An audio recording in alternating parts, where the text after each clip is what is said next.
Who's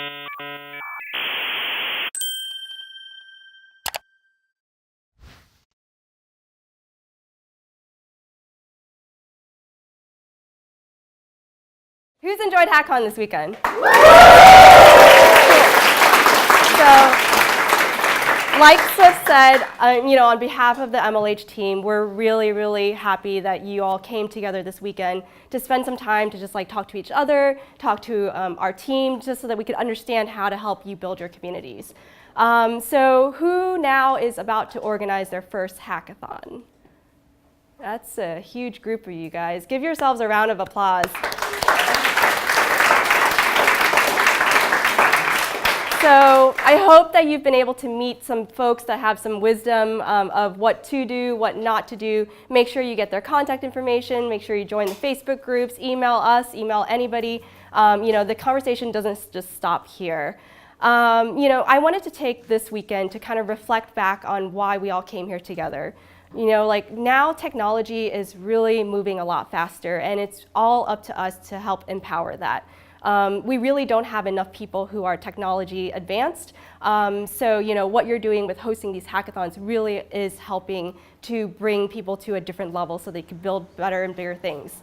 So to my talk, the two takeaways that I would love for all of us to have to take away is that as we collaborate together as a collective, it's much stronger than if you're just operating on your own. So coming here today, talking to other people in other countries, other cities, and even across the waters in the US is a great way to come together and build this community. And also, talking to each other more often is going to help spearhead new ideas, new frustrations, new solutions, and such. So what I'll be going over here today is I'll again recap what happened for 2017 for the League. And then I'll also share some of the organizer stories and talk a little bit more about diversity, and then also wrap up with a few takeaways for you to take back to your community. So I'm Chi. I'm the commissioner at Major League Hacking. My role day to day is to make sure that any event organizer that wants to work with MLH has all the resources and tools and mentorship in order to put on a successful hackathon. But my bigger role really is to start to try to think of new ways to evolve the League and come up with new product ideas so that we can support more and more events out there. How my story of how I got into tech really was not as same as yours. I actually did not study CS. I studied marketing and management and economics. So I'll talk about how I first got introduced to tech. So my first real exposure was in middle school. I was one of the first middle schools in Texas to have computers in their classroom. And this was a huge thing. It was on all over the news. I learned a lot, and it was really exciting. So my first programming language was Logo. I did the little turtle thing. And then I turned into C++ and then learned a little bit of Visual Basics. And then during my young adult years, I started learning a statistical language called SAS. So unlike many of you, I actually hated coding growing up because everything I saw around coding was just stars and squares. It wasn't web pages. So after graduation, I did what every other UPenn person does, is I basically went into finance and did other stuff on the side. So for me, I really love food. And I also have a very logistics background, so I organized really big food events on the side on top of my job. It was fun, it was engaging, but it really wasn't impactful, and I didn't leave Texas to just put on food events. I wanted to do something more. So one day I met this dude. His name is Andrew. He's in a banana suit. He actually inspired me to look outside of my full-time finance job. And he happened to be an organizer for a new hackathon community called Startup Weekend. And this was back in 2013 in New York City. So when he asked me to join, I had all the logistics background, and so I was like, sure, why not? I didn't even know what a hackathon was. So it actually turned out to be the really most transformational experience of my life. I worked until 6 o'clock, and I would go into this room, and we would jam and come out with ideas within 2 hours, and we were still really pumped by 9 p.m. So you all know, whoever's organizing a hackathon, on Monday, that thrill that you get, that thrill kind of disappears on Monday when it's all over and you don't want it to be over, right? So I had that same experience. I actually loved seeing so many organizers working with all these entrepreneurs to start up businesses and to launch the companies in over like a course of a weekend. And really that energy was what got me hooked on the whole concept of like ideation and building up ideas. So I was hooked. After organizing probably 12 events, I finally participated in my first hackathon and participated in a food themed hackathon where I identified like a weird produce and came up with like recipes for that app. Within the next 2 years, I actually started growing that startup community, and we helped launch over 200 different types of entrepreneurs in New York City. Really, the best feeling for me was when someone came up to me after and was saying, your event really changed my life, and thank you for believing me.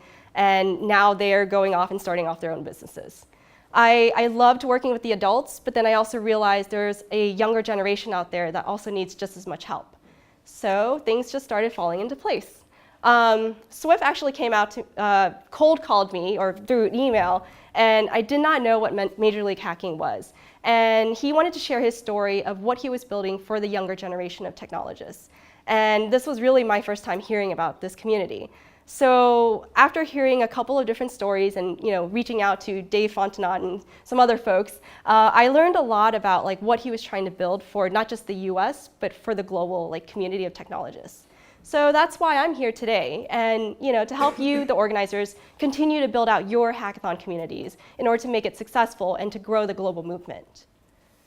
So I want you to meet Carl and Shai. I think Carl's somewhere around here, and Shai is out for the weekend. But if you haven't met them yet, some of you have already hopped on many, many phone calls, seen them in person, talked to them about all of your issues that you've planned throughout the weeks leading up to your event. So they join on my team as the deputy commissioners, and really their job is to make sure that you are successful when you host your event. So whatever problem they had, they'll figure it out with you. So our team is specifically tasked to making sure that the league is going to be successful. And so this means we will hop on the phone at any time on any issue that you have, whether it's with participants or with organizers, with administrators, with fundraising, or with registration. So count on us and myself to make sure that you are successful this year. So that's my story, and now going back into the 2017 recap. So again, last year we had 238 member events between August and June. And that's already a 27% jump from last year to this year, and it's going to continue to grow. And among that, we had 2,000 organizers that we worked with across the year. So we hear from hackers every single time that the reason they don't attend hackathons is because there just isn't one nearby, and that societies just don't have the funds to do so. So again, to recap, last year, GitHub grant allowed us to support 90 different hackathons. So that allowed us to host in 37 states and 14 countries. So we're really excited to continue this program again. If you're a first-time organizer, again, look into the GitHub grant, email me after. It helps you get your funds started to host your event. So thanks again to GitHub for your continual support. Across the 238 hackathons, we had 130,000 registered hackers. That's a lot. That means there's a lot of interest out there with people who don't even know what a hackathon is. And of that number, 58,000 actually showed up. So this doesn't even include the number of the thousands more that we participate in our local host workshops and local hack day. Does everyone already know what local hack day and local host is? If not, okay, so you all know now. Yeah, so we're trying to find ways to engage with your community outside of just the main hackathon events. And more important to note, remember, everybody who signs up, half of them are first-time hackers, which means they have no knowledge of what they're doing, and they're going into the weekend blind. So we've talked a lot about hackers. Now let's talk about money. So this is going to be in US dollars, unfortunately, but how much did your events cost? In total, y'all raised about $10 million, which is pretty ridiculous because all these people, all these sponsors are giving you tons of money insisting on hosting these events for college students. So we want to continue to help you support that number. Going on to what hackers want. So it all starts with the data, and if you haven't known before, we do collect a lot of data. We use some of it to enforce the code of conduct, and we also figure out who the winner of the league is, which we'll be announcing in a few weeks. And also, we use it to really figure out how to make your events better. The registration, check-in, and submissions data helps us figure out how to get more people to your event. And the results from coaches, from organizers, and hackers, that really is what goes to figuring out how to improve the experience of the event. So as an aggregate, we came up with a couple of findings. So one of the things hackers really want is an experience of a smaller hackathon, which is why most of the things that we have been building are for smaller hackathons. It's also why we continue to support things like the GitHub grant, the workshops, and local hack day that is happening on December 2nd. So what else do hackers want? Fun activities is something we've already been talking about. And last year, 27,000 people participated in some sort of mini event for MLH. They were really well received, and as Swift had already mentioned, cup stacking was one of the biggest events that happened. So we're trying to build out more mini events like this so that you don't have to worry about it as organizers. And if you have a crazy idea for one, let us know. This season specifically, we are launching a new partnership with BlackRock, and it's going to be a mini event around capture the flag. Is everyone familiar? Or the traditional capture the flag is when you physically capture the flag, but this is going to be a cybersecurity, puzzles and stuff, so that people can learn a little bit more about coding and cybersecurity. So our coaches will be trained on how to run these events at your hackathon. In total, really, MLH has brought $25,000 to every single member event that we work with. That's including all the hardware, all the monetary donations, sending a rep to your event and such. So we do believe that at the end of the day, we want to provide all the hackers with as much greatest, latest technology at an affordable price that people can just innovate and build on. And so by being part of the league, we're hoping that your hackers got to experience some more technology. To recap a little bit about our hardware, this is what people used. In total, we had 10,000 checkouts, which means people were interested in things like the Oculus, the Amazon Alexa, Samsung Gear, and so forth. So based on your survey responses, we're happy to announce a new hardware device, which is Qualcomm. Qualcomm produces a Dragon Board IoT device that we'll be providing at all of your events. There will be a category prize attached to that as well, so start playing around with it if you're interested to know how to hack on it. We brought a lot of cool stuff, and I now want to go quickly into what you guys are probably interested in, which is what do organizers really struggle with and how we're trying to help them. So meet Tyler. When we first met him, he was a sophomore studying at the University of Michigan. He originally actually joined the organizing team for MHAX 4, where he learned a little bit more about raising money. And the idea of being a salesperson for a CS major really isn't something that a CS person signs up for, but Tyler chose to do this anyways. So in 2016, he stepped up and led the team on sponsorships. He wanted to beat their existing records of 40 sponsorships. He referred to some of our organizer resources and sponsorships for webinars for inspiration. And through guidance and sheer force, he was able to raise 60 different sponsors, including things like Walmart, Apple, Google, Capital One. But the work really didn't end there. So Tyler knew that MHAX had to keep their promise to sponsors and share their amazing results. So they didn't know exactly how to do that. Again, he reached out to us, one of the co-founders, John, for advice on what data should be important to sponsors. And we shared a sample success report we regularly give to sponsors for our own hackathons. As a result, Tyler was able to effectively communicate to sponsors to work with MHAX the following year. So we know fundraising is really difficult, and basically no matter how small or big your event is. And actually only half of you hit your fundraising targets.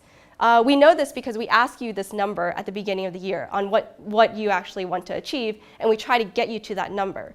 But also, it doesn't mean that your event was not successful. It just means you may not have actually had a realistic target on what to have that number at. As a result, my team has been helping step in to figure out a way to calculate the right number or adjust the budgets to figure out how to get you to that right number.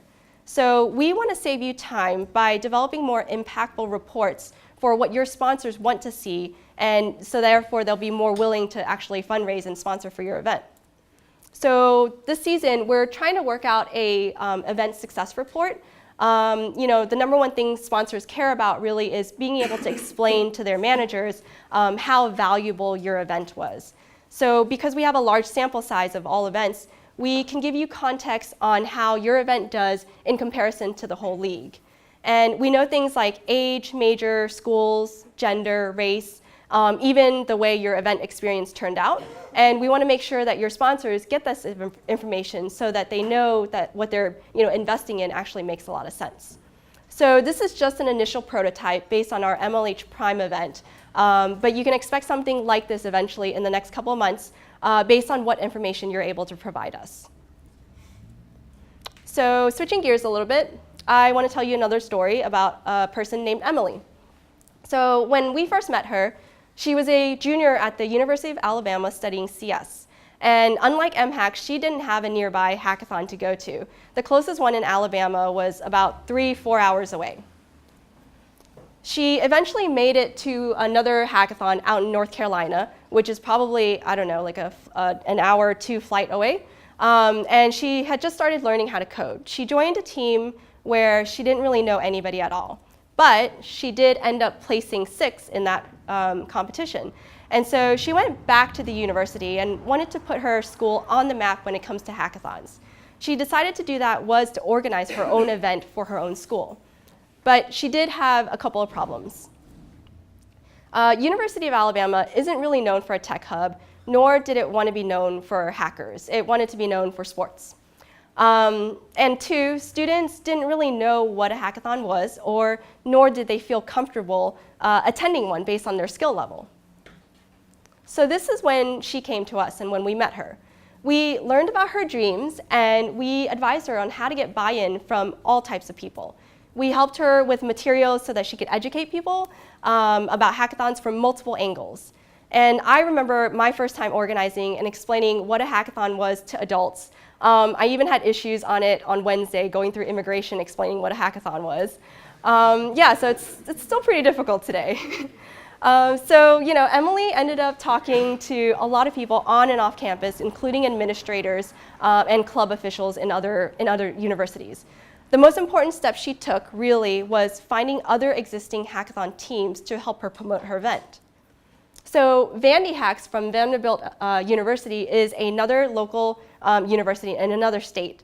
They reached out and they helped cross-promote her event, and that helped a ton. So with lots of cross-promotion, she was able to gather 200 new people to Crimson Hacks, and they had a blast for the weekend. So as organizers, we know that you have a lot of things to think about, and registration might be one of the many things that you have to worry about leading up to your event.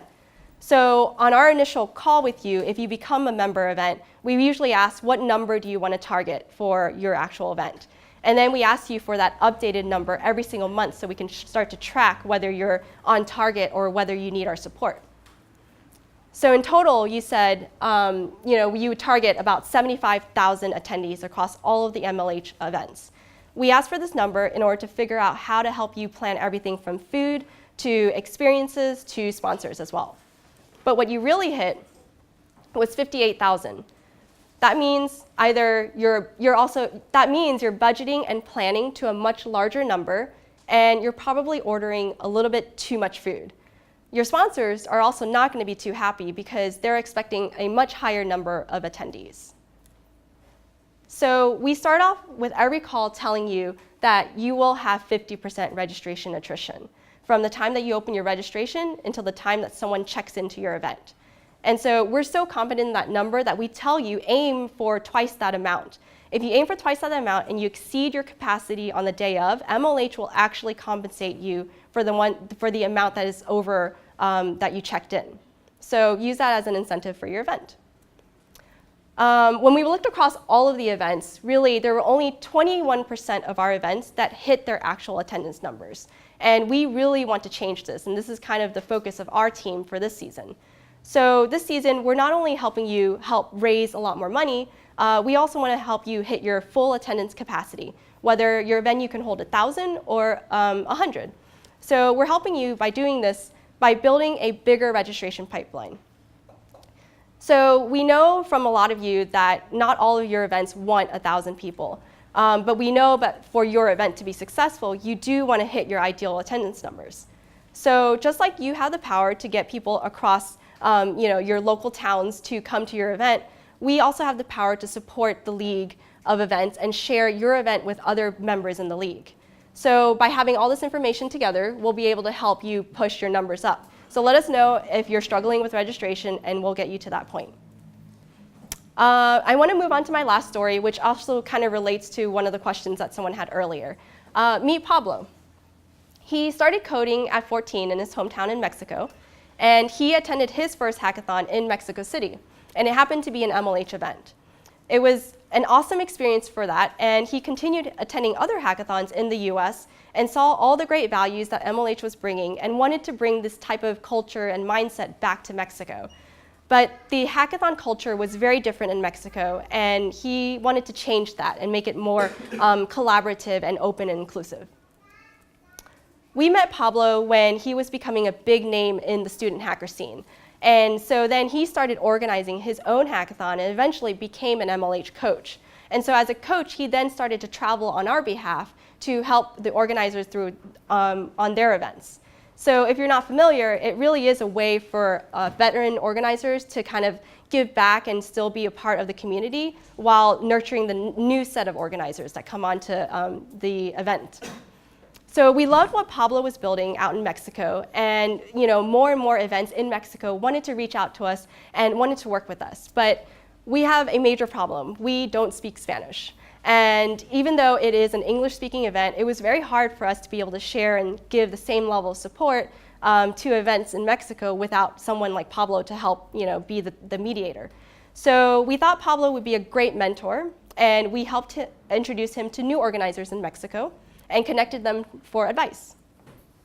So Pablo helped us be that connector, and he basically knew that MLH announced a lot of great stuff during the opening ceremony and during the closing ceremony, including the code of conduct in between, because that's very important to having a good welcome environment.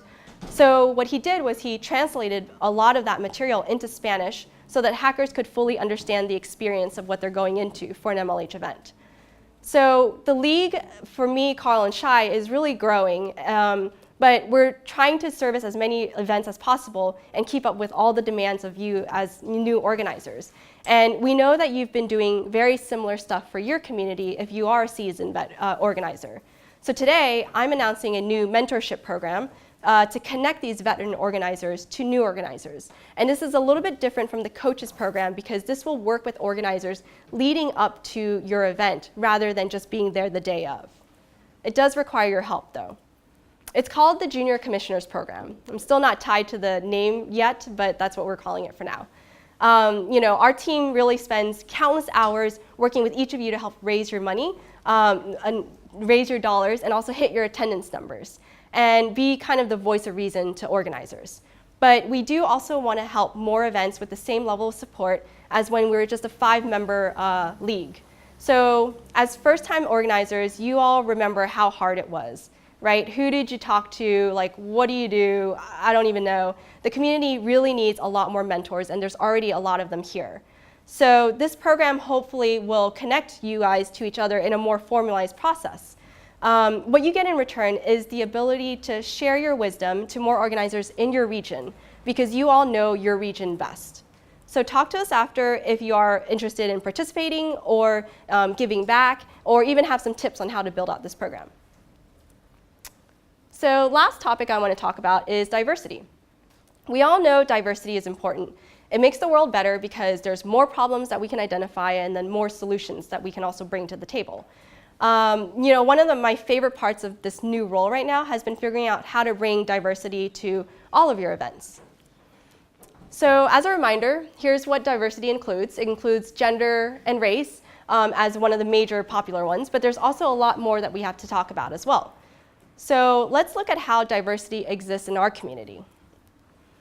Now, when we look at how CS compares to MLH events broken by gender, and this is in the US, we found that there was actually a much higher ratio of females to male at MLH events in the US. And that's still really great, but does focusing on just CS really matter? Again, keep in mind this is a little bit US-centric, but we'll be studying this for Europe very soon. So when we break the US down, we found that like MLH events have almost that 50% ratio, but only half of that pool is actually enrolled in CS. So what this means is that we need to not only grow CS numbers overall, but we also need to find ways to engage with hackers that are beyond the CS realm. So how do we get more non-CS majors to come to the event?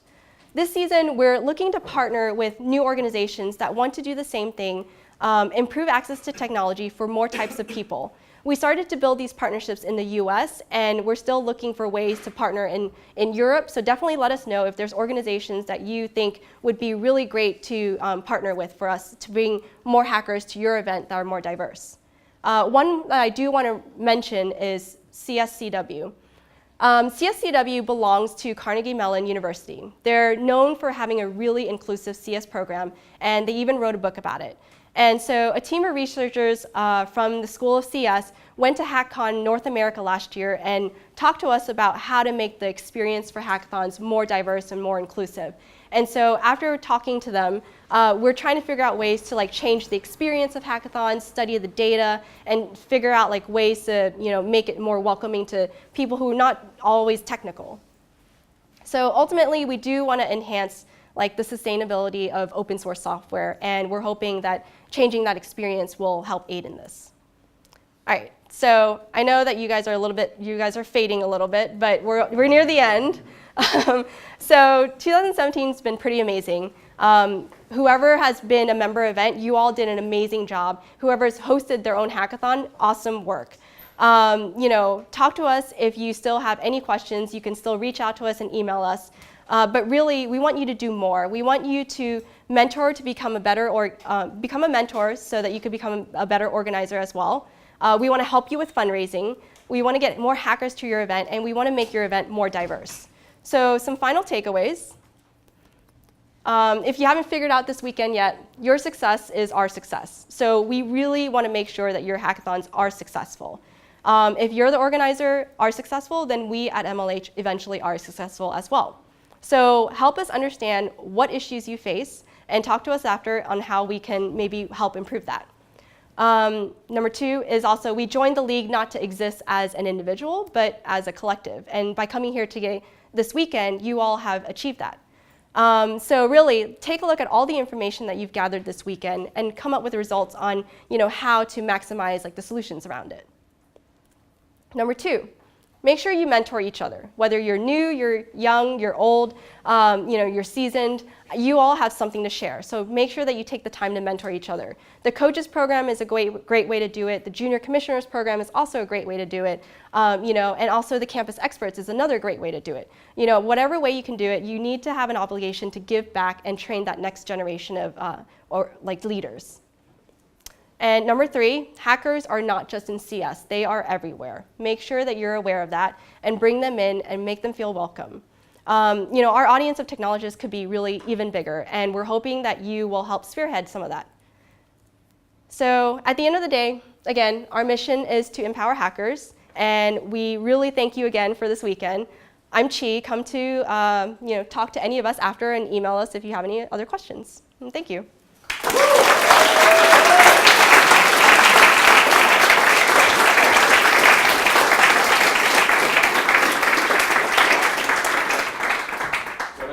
Carl, one of our deputy commissioners, to join Chi for Q&A here.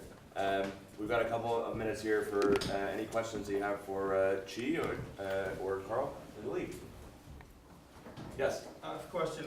You guys do a lot for us, and that's amazing, but it's so much that I lose a bit of what you're all offering. Do you have a decision tree or something like? Sure, we do. I know I can come to you with all my problems, but you already got so much. Where can I find it? If I'm you gonna use hardware, you can first check your hardware list, and eventually, if I have problems with finance, you have to go to this and that site. I know you have it all, but I don't know how to immediately reach it. Sure. Or I can just email you every time. But And who are you and where are you from? Rolf Eindhoven Hex. Awesome. Yeah, so essentially when you go to the MLH site, you can find a lot of the resources in terms, especially on the guidelines. It has a lot of our different benefits that we provide. In terms of some of the other resources, there's the guide that provides a lot of the advice and support that you can find offline, in addition to asking us for help as well. In terms of some of the things like the hardware and stuff, it's things that we're constantly building, and so there's never really a defined list. Hopefully one day we can get like a set list, but as we're still working through the season and we're still bringing on new people to contribute to the hardware lab, it's not like an actual hard list of things that we have in that actual lab. So. Yeah, and I think I want to go into a little bit more clarity. Because Europe, you all are building out your communities and it's a little bit smaller, our minimum requirement is you make sure that you have at least 80 people show up to your event. That's more from a logistics standpoint, just so we could physically, it would be cost effective for us to ship to an event that has that many people. That doesn't mean that we're not servicing the smaller events. That's why we're coming up with things like local hosts. That's also why we're trying to start to figure out like different packages where, maybe you get like certain things that you need, such as mentorship versus like hardware, and specific types of hardware. I think like that's the eventual like future model. Right now, it's very much like local hosts is like for smaller events. Local Hack Day is also for smaller events. And then working with us as the league right now is for slightly bigger events. If anybody ever has a question about anything, how would they get a hold of you and your team? League at MLH.io. Yeah. Answer every single email that goes in there. You people are really good at helping very new communities grow, basically. Yeah. So what are you doing to try and help already very established communities do better? Where are you from? This is from Hackcon. Sure. So I just attended Pen Apps this past weekend, and we were able to get them back as a member event, and they didn't need us. But I think what they believed in really, and what we really preached, was they had an obligation to help other members in the community. Their name carries really far, and just having their name like attached to someone else who's just starting. After this weekend, a lot of people are going to look at our member events page and say, hey, I want to go to this event because it's legit, right? Like if y'all have been following Twitter, like Hack the North just had like a prime minister like speak, and so now I'm pretty sure a lot of people are going to be like, oh well, what other events are there? So that's where we're trying to see like how we can help Pen Apps. We talked to them and we ended up running like laser tag, and just being a sanity check to like the directors was something that was really important. We also started to look at ways to like improve their hardware lab checkout system. It was a little chaotic, and I think that like seeing how our system was built out, like they're now going to probably look at ways to enhance that. In addition, also in terms of, so I think it was Dominic that showed it before, the little tree that you have of all the hackathons where they spawn from. And so I think that's where a lot of the value that a lot of older events do have is because you're very experienced now, know a lot of these things, and so like things like the junior commissioners is something that's super powerful because you do have that knowledge, you do have that experience, especially like here in the UK, much more about the way things are here than I do. And so you can provide a lot of that help and support that I can't necessarily do for those people, versus I can do a lot of the statistics on the data and whatnot, but I don't know that local knowledge that is extremely valuable to people that live in London or live here in Birmingham. I wanted to get your thoughts on this toss-up between supporting smaller and less experienced events that perhaps do with like that little boost of knowledge and support, versus the much larger events that have larger amounts of hackers in them, like Pen Apps, but don't necessarily require MLH to work, and where you see MLH's role going between the bigger events, which, as you noted, are like more cost-effective to hit more people, but the organisers don't necessarily need you. So maybe all of the parts of the MLH offer aren't necessarily best used there, and the smaller events, which are less cost-effective to send people to, but probably have and impact fewer hackers, but give the organisers a much easier time because they're less experienced. Where you think MLH is going straddling those two worlds? We don't really have like concrete solutions around that yet, but another big takeaway that I've gotten from this weekend is that we need to customize more. Right now we give like, it's an all or nothing type of thing, and it really needs to be customized for every single type of like scenario. So hopefully that would help with like Pen Apps, like maybe we don't need to send them hardware, things like that. Anna is from University of Manchester. Since the European hacker community is so diverse in everything, and you are willing to customize everything MLH, the European part of MLH is, are you going to expand your team? Not only on UK, but having more European nationalities within your team? Mhm. I mean, that's something that I think we're working on. You know, it's tough right now because we're a team of 3. And so the junior commissioner is kind of a way of Yeah. developing that further into the actual local areas. So, you know, like I'm working really hard to make sure that we can get people in Canada and people in Mexico and also people here in the UK and mainland Europe because, you know, like I said, that local knowledge is infinitely valuable. You know, I can offer the base knowledge that everybody's accumulated here in this room, but it's not the same knowing that, you know, things cost differently and you know who you can go talk to for, you know, local sponsorship and different things like that. Yeah, I think this is kind of a pipeline into our team, really. You know, there's just so many logistics. Like we've gotten the operational stuff down with the coaches program. Now we've been able to scale and get like physically MLH representatives to every single one of your events. But we want to also make sure that while you're planning your hackathon, you know, you've got the same amount of support as if you were talking to me during the normal time that you'd be available to talk to. So eventually I do want to like scale that up. So you've made the first step in diversity, which is like realizing and recognizing that it's a problem and being really transparent about it. I think that's super great. What are you doing to sanity check yourselves that the things that you're saying about diversity are correct, that you're making the right moves for the community, and that you're not just talking about it because you need to talk about it? Yeah. And who are you and where are you from? I'm Ariel, I'm from Spotify. Yeah, I think because we function as a league, we have the information in mass. So, you know, we're able to sort of see demographics for the ones who participate in the league.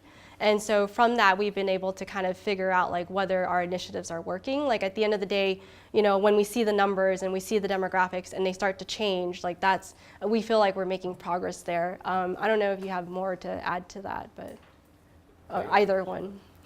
I mean, I will say that especially in particular with a lot of diverse events, you know, we're working really hard to really help a lot of different sectors. So like in particular with last season, you know, we had a ton of, especially in the US, a lot of women-focused hackathons, but also we supported our first historically black college, which is pretty powerful because those schools, you know, don't have an opportunity as much to be able to you know, level themselves up. And so I think especially with a lot of the partnerships that we're trying to work on, really trying to empower, you know, like low income students that can't afford a laptop, can't go to a computing room to go and learn how to program Python or something like that. You know, the things that we're actively just trying to do because those are things that are just good for people in general. Yeah, and it also kind of goes down to like the actual workshops too. You know, when you have a more diverse audience, that audience may not want your typical like programming. They may just want like a very simple how to build a website. And so that's kind of why we're coming up with more local host workshops. You know, that doesn't mean you run it like just outside of your hackathon. You can run it during your event as well. And it's just really a way for you to like engage with other folks with very different interests.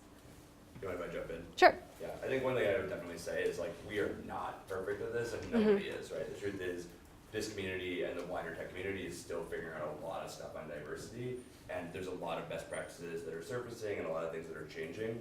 And one of the things I value about this community more than almost anything is the fact that if somebody has an idea, they're going to bring it forward and, you know, promote that idea and be an advocate for it. And we as a community are incredibly receptive to new ideas and new content. And honestly, as a group, and you know, something that came out of this talk is we are a collective. We are in this together, and we're all figuring it out together. And while MLH has a responsibility to disseminate a lot of those best practices and share some of the things that are coming out of this community and help highlight those, you know, the truth is there's a lot of information coming from all of you and all of the people who are not in this room that are part of it too.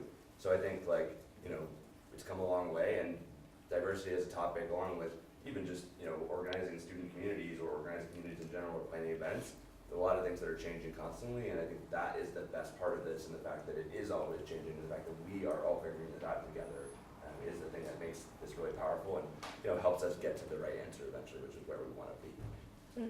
We have time for one more question here. Yes, please. So, like, I'm feeling as well like there's like the first generation of the hackers, but like leaving the universities, but I like still feel like the connection to the student community. Did you think about expanding beyond the student community. So, like you can like be like, you can like help all the people, because now some people are leaving university and they cannot attend the student hackathons anymore, but they are like still connected to the students community, and how we can like help the people. Yeah. So this is something that I'm constantly developing. As for me, I'm not only very invested in all of you, but I'm also extremely invested in my own school. I started, Hackcon in the United States, and I'm actually extremely engaged with not just the hackathon, but my own alumni community, because I think that alumni in general have a very powerful ability to not only contribute through, you ask them for sponsorship all the time, and I'm sure many of you when you graduate are going to be asked that, but you also offer a lot of just experience and advice. There was that talk about imposter syndrome, but really you are the experienced ones. When you're out in the real world, you have a job, that's pretty powerful. That means a lot to somebody somewhere. And so it's somewhat of your duty to help contribute to that atmosphere.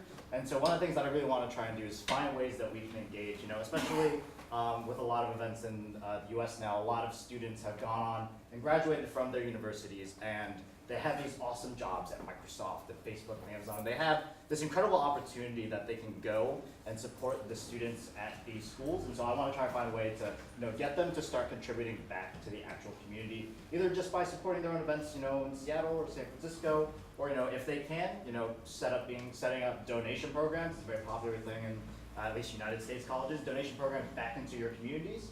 Even just like, I don't know, $50 or something like that, even every year. Say, you have a team of 5 people that have all graduated. They donate $50 every year. That becomes like $250. Really easy math. I don't know why that took so long. And so even $250, like especially for a really small school, goes a very long way, right? If you're holding an event for 100 people, that makes a pretty sizable difference in the amount of money that you need to ask somebody for. And so there are really small ways that you can start contributing, but definitely something that we're working on as the community develops and evolves and matures. Yep, great. Awesome. That's all the time we have for questions. Let's give Chi and Carl a huge round of applause.